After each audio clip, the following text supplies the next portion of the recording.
એવું પ્રાણી જે ધારે એ મેળવી શકે છે। એક સમયે જે કલ્પના કે સપનામાં નહોતું એ આજે પલકવારમાં પામી શકે છે।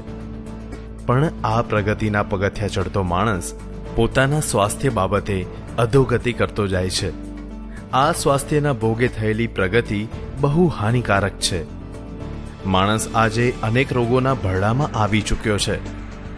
એનું મોટું કારણ તદ્દન ખોટું ખાનપાન છે અને આ ખાનપાનમાં મુખ્ય ભૂમિકા ભજવે છે ખાદ્ય તેલ। તો ચાલો જોઈએ કે આપણે જે ખાઈએ છીએ એ તેલ બને છે કઈ રીતે। તેલીબિયામાંથી તેલ કાઢવા માટે મુખ્યત્વે બે પદ્ધતિ છે। એક મશીનો દ્વારા કાઢવામાં આવતું મિકેનિકલી પ્રેસ્ડ તેલ અને બીજું કેમિકલ દ્વારા કાઢવામાં આવતું તેલ જે સોલ્વન્ટ એક્સટ્રેક્શન તરીકે ઓળખાય છે। તેલ કાઢ્યા બાદ તેમાં તેલીબિયાના નાના નાના પાર્ટિકલ્સ રહી જાય છે। તેને શુદ્ધ કરવા માટે મુખ્ય બે પદ્ધતિઓ છે, એક ફિલ્ટર્ડ અને બીજી રિફાઇન્ડ। તલ, મગફળી કે રાઈ જેવા તેલીબિયામાંથી તેલ કાઢીને કપડાથી ગાળ્યા બાદ સીધું જ રસોઈમાં ઉપયોગમાં લઈ શકાય છે, જેને ફિલ્ટર્ડ તેલ કહેવાય છે। જ્યારે કપાસિયા, મકાઈ, સોયા, રાઈસ બ્રાન્ડ વગેરેમાંથી તેલ કાઢ્યા બાદ તેને ફિલ્ટર કરી રસોઈમાં સીધું ઉપયોગમાં નથી લઈ શકાતું, જેથી તેમાં અલગ અલગ કેમિકલના ઉપયોગથી તેનો રંગ અને દુર્ગંધ દૂર કરાય છે। પછી જ તે પીળા રંગનું અને દુર્ગંધ રહિત બને છે, જેને રિફાઇન્ડ તેલ કહે છે।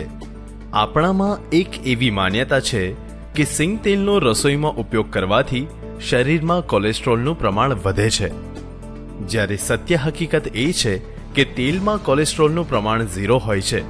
પણ અશુદ્ધ અને કેમિકલ પ્રોસેસ્ડ તેલ ખાવાથી શરીરમાં ગેસ, એસિડિટી, બ્લડ પ્રેશર, સાંધાના રોગથી લઈને કેન્સર અને હાર્ટ એટેક સુધીના રોગ થઈ શકે છે।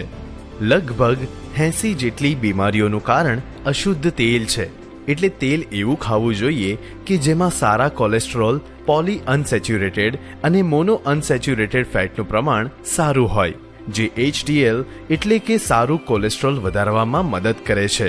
આ પ્રમાણ મગફળીના તેલમાં ઘણું સારું હોય છે। એક રિસર્ચમાં સાબિત થયું છે કે મગફળીનું તેલ સ્વાસ્થ્ય માટે સૌથી લાભકારી હોય છે। આપણા પૂર્વજો એક સમયે આ મગફળીનું તેલ ઘરે પીલીને ઉપયોગમાં લેતા, એટલે જ ત્યારે આટલી બધી ખોરાકથી પેદા થતી બીમારીઓનું અસ્તિત્વ નહોતું। શુદ્ધ મગફળીનું તેલ આપણી તંદુરસ્તીને સાબુત